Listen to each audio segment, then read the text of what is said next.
Magandang araw po, Sir GD. Tawagin niyo na lamang po ako sa pangalang Bong, Tubong Bicol.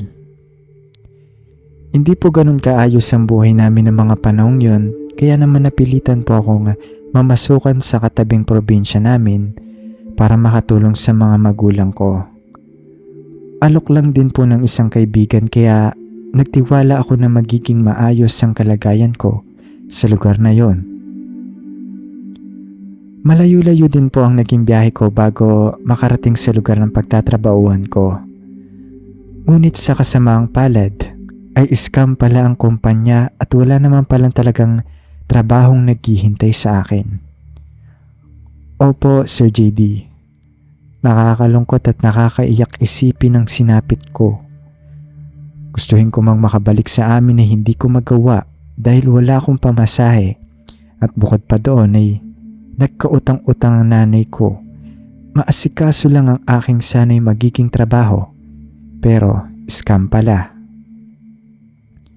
At dahil hindi ako maaaring umuwi ng zero, ay wala akong ibang naging choice kung hindi ang maghanap ng trabaho doon.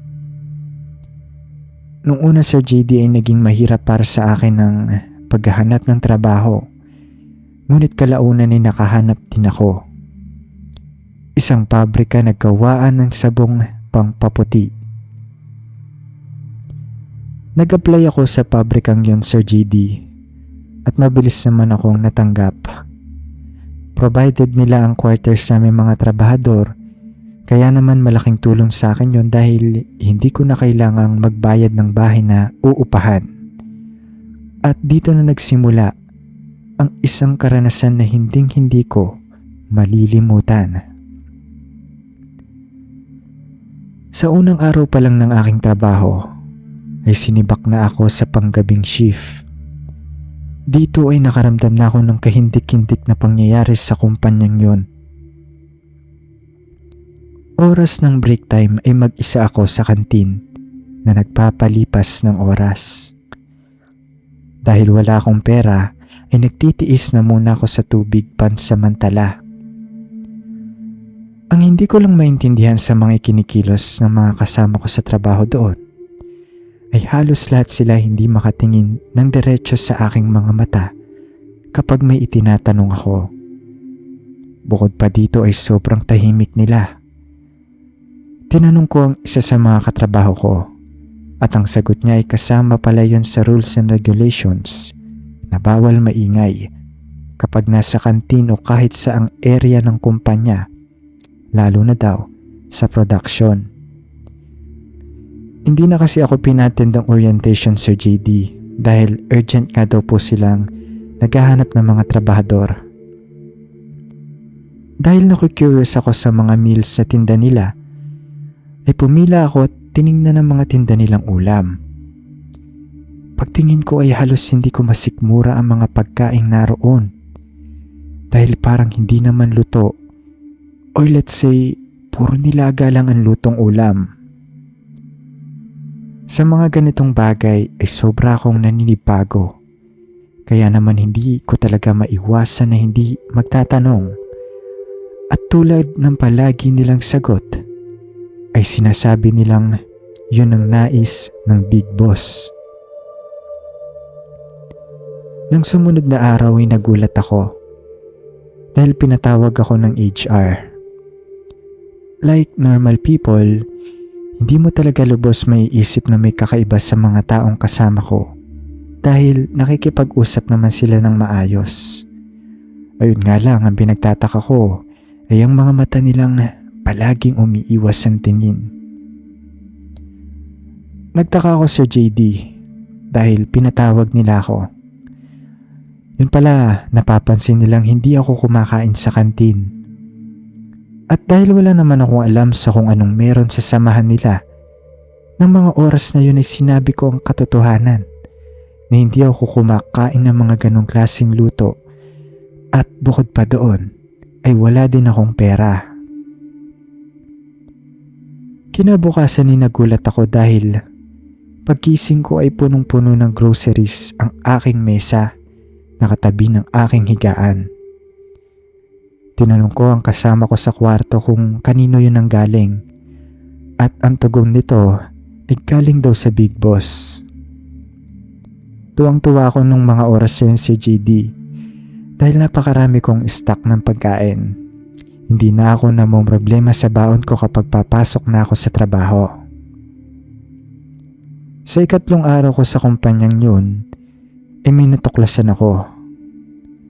Ako lang palang bukod tanging empleyado dahil halos lahat sila ay taon na ang itinagal. Nung gabi din yun ay naisip kong magpaalam para mag-off day. Kaya naman mag-isa lang ako sa quarters. Naglaba ako ng mga damit ko at ng kobre kama ng higaan ko. Ilang araw na kasi akong hindi pinapatulog ng naaamoy ko masangsang sa kwarto na hindi ko malaman kung saan nanggagaling. Naglinis ako ng kwarto pero wala pa rin ako makitang dumi o basura kung saan nanggagaling ang mabahong amoy na yon. Hanggang sa naisip kong magbukas ng mga cabinet dahil maghahanap ako ng pwede kong gawing bedsheet. Pagbukas ko ng cabinet ay sinampal ako ng isang matapang na amoy mula sa loob nito. As in sobrang baho, Sir JD. Doon pala nanggagaling ang amoy na ilang araw ko nang ikinasasakit ng ulo. Hinanap ko sa loob ng cabinet at laking gulat ko nang makita ang isang telang puti na punong-puno ng dugo. Hindi naman kasi ako maselan, Sir JD. Kaya naman kinuha ko ang telang yon at walang takot na binuklat ang laman ng telang yon na puro dugo. Nanlaki ang mga mata ko nang makita ko ang isang patay na hayop na hindi ko malaman kung ano. Tabi-tabi po sa mga kumakain ngayon pero nabubulok ang bagay na yon at inuuod. Sabi ko nga po, Sir JD, hindi po ako maselan. Pero naduwak po ako sa labas ng mga oras na yon. At sa aking pagkakayuko ay napaigtad muli ako sa takot dahil dalawang paa ang nakita ko sa baba habang nakayuko ako. Pagkangat ko ng ulo ay ang kasama ko pala sa loob ng kwarto ang nagmamay-ari ng paang yon. Nasinghalan ko tuloy siya at napagalitan dahil inaamin ko po, sir, na natakot talaga ako. Pero ngumisi lang siya at pumasok na ng kwarto. Pagpasok niya sa kwarto ay naalala ko ang nakakalat na madugong tela sa loob. Kaya naman nagmamadali akong pumasok upang itanong sana sa kanya kung ano ang bagay na yon. Ngunit nang pumasok ako sa kwarto ay nagtaka ako dahil malinis na ang kwarto at wala na ang madugong tela na naroon. Tinanong ko siya ngunit tila wala siyang alam sa nakita ko. Nakaramdam ako ng pagkalito. Namalikmata lang ba ako? Totoo ba ang nakita ko o dala lang ng pagod dahil marami na din akong nagawa simula pa nang gumising ako ng hapon? Isinantabi ko na yon, Sir JD, dahil ayaw kong takutin ang sarili ko. Inisip ko na lang na dala lang siguro ng stress kaya nakakakita ako ng mga ganoong bagay. Isa pa ay binigyan na niya ako ng bedsheet at nawala ng masangsang na amoy sa kwarto. Natulog na ako nang makapagpalit ako ng bedsheet dahil umayos na ang pakiramdam ko sa higaan ko kumpara sa mga naunang mga gabi na hindi ako mapakali dahil hindi po ako komportable. Sa kalagitnaan ng aking mahimbing na pagtulog, ay inabala naman ako ng tawag ng kalikasan. Kaya naman tumayo ako mula sa pagkakahiga at lumabas upang magbanyo. Inaantok pa ako sa totoo lang, Sir JD, noon, pero chinek ko pa rin ang cellphone ko kung anong oras na at sigurado akong pasado 2:00 na yun ng madaling araw. Bago ako lumabas ng pinto ay tila may napansin akong nakalutang sa mahigaan ng kasama ko sa kwarto. Dahan-dahan kong nilingon ang parting yun ng kwarto at tumindig ang buong balahibo ko sa katawan. dahil nakita ko ang kasama ko sa kwarto na nakalutang. Nanlaki ang mga mata ko na halos hindi ko makurap. Nanigas ang buong katawan ko at nanlabig na tila binuhusan ng malamig na tubig. Napadasal po ako ng Aba Ginoong Maria sa totoo lang, Sir JD, dahil hindi ko maintindihan kung bakit siya nakalutang doon. Oo, madilim sa kwarto, Sir JD, pero sigurado akong tao ang nakikita kong nakalutang. Ilang sandali pa ay may nagbukas ng ilaw, kaya naman napakurap ang mga mata ko at sa muling pagmulat ko ay nawala ng nakalutang sa ere. Paglingon ko kung sino ang nagbukas ng ilaw, ay nakita kong naroon ang kasamahan ko sa kwarto at siya pala ang nagbukas ng ilaw. Muli akong naguluhan, Sir JD. Sino ang nakita ko? Bakit siya nakalutang doon? At higit sa lahat ng katanungan ko, totoo ba ang nakita ko o namalikmata na naman ako? Pakiramdam ko, Sir JD, napabaliw na ako. Hindi ko na maintindihan ang sarili ko sa mga nakikita ko. Hindi ako pinatulog ng gabing yun pagkatapos kong makita ang taong yun na nakalutang. Hindi ko tuloy matukoy kung tao nga ba yun, Sir JD. Hindi ko na alam. Kulong-kulo na ang utak ko. Kinabukasan ay sinubukan kong kumontak sa amin. Naisip ko kasing baka namimiss ko lang ang pamilya ko at halo-halong depression na ang nararamdaman ko. Sa kamalasan ko, Sir JD, ay walang signal kaya hindi ko sila makontak. Nalungkot ako at nangamba. Nakaramdam ako ng homesick. Biro niyo, sir, pang-4 na araw ko pa lang ay kung ano-ano na ang katangahang nararamdaman at nararanasan ko sa kumpanyang yon. Hindi ko rin maintindihan kung bakit bawal akong lumabas para makapagmuni-muni man lang. Oo, hindi sila nagkukulang sa mga pangangailangan ko. Simula sa pagkain at sa mga iba pang essentials na kailangan ko sa pang-araw-araw. Pero iba pa din ang lumalabas para malibang man lang ako, di ba? Nang ikalimang araw ay hindi ko na natiis. Pumunta ako ng HR at nagpaalam ako na hindi ko na kaya pang mag-stay sa trabahong yun dahil naguguni-guni na ako. Tinanggap naman ng HR ang dahilan ko at inapprove ang pag-resign ko. At ng gabing yun naranasan ko ang hindi malilimutang pangyayari sa buhay ko, Sir JD.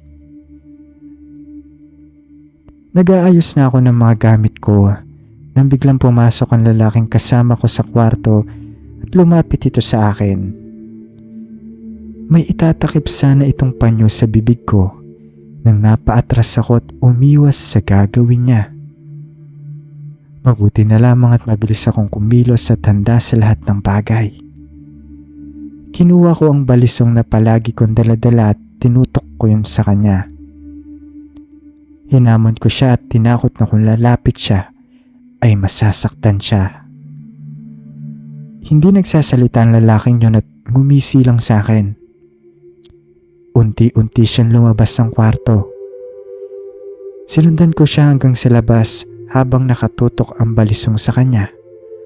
At laking gulat ko na makita ko na nakatanaw siya sa isang kumpulan na may kung anong ginagawang orasyon.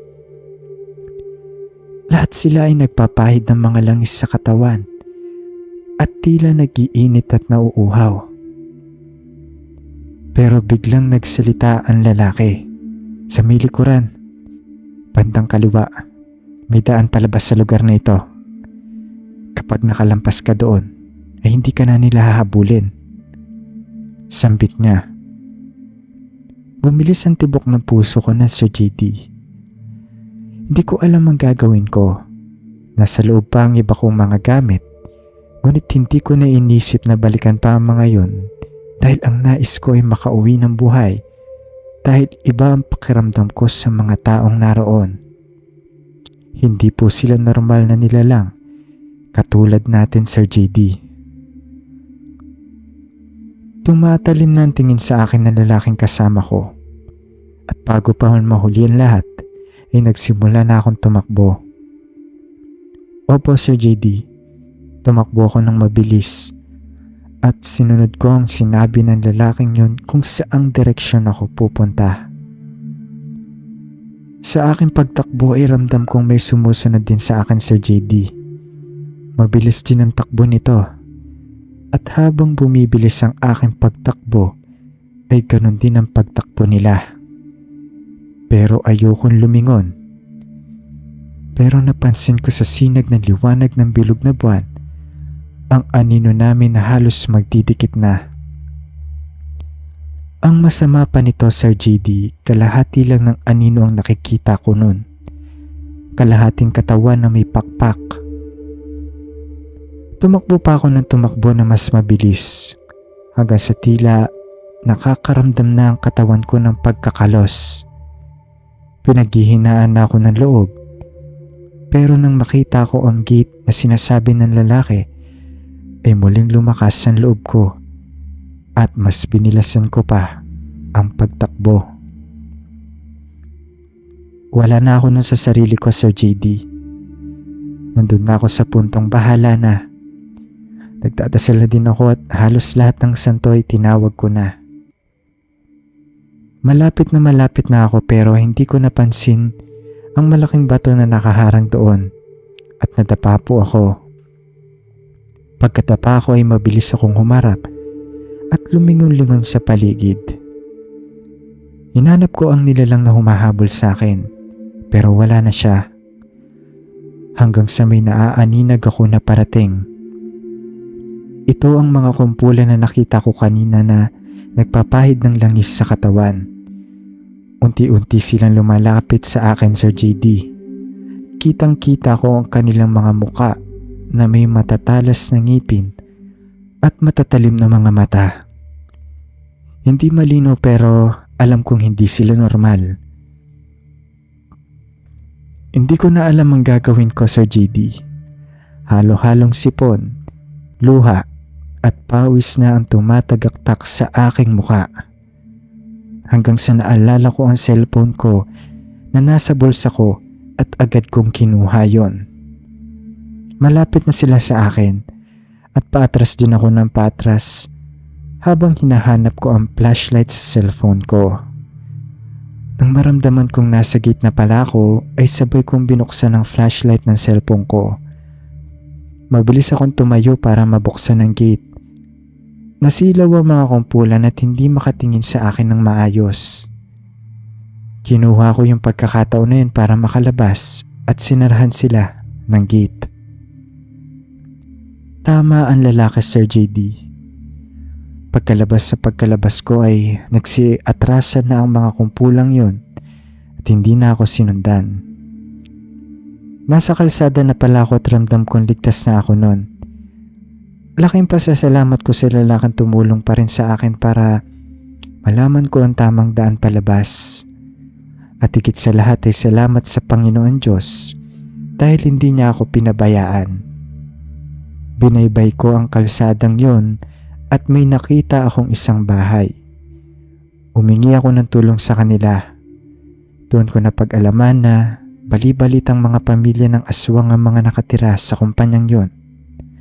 Napag-alaman ko din na lahat pala ng bago at dayong empleyado na nakakapasok doon ay hindi na nakakalabas pa ng buhay. Kaya swerte pa rin ako, Sir JD, dahil nakalabas pa ako at nabuhay. Ang nakakatawa pa nito, kaya daw ako tinulungan ng lalaking yun ay binabae daw po ito. At maaaring naibigan ako kaya binigyan akong ng pagkakataong makatakas. Isa lang ang ipinangako ko sa sarili ko. Kahit mag-cruise ang landas namin ng lalaking yun, ay hindi na ako para makipag-usap pa. Umuwi na rin ako ng Bicol kinabukasan at hindi na dumayo pa ng trabaho kahit pa sabihing malapit lang. Hanggang dito na lamang po, Sir JD, at salamat sa pakikinig. God bless po.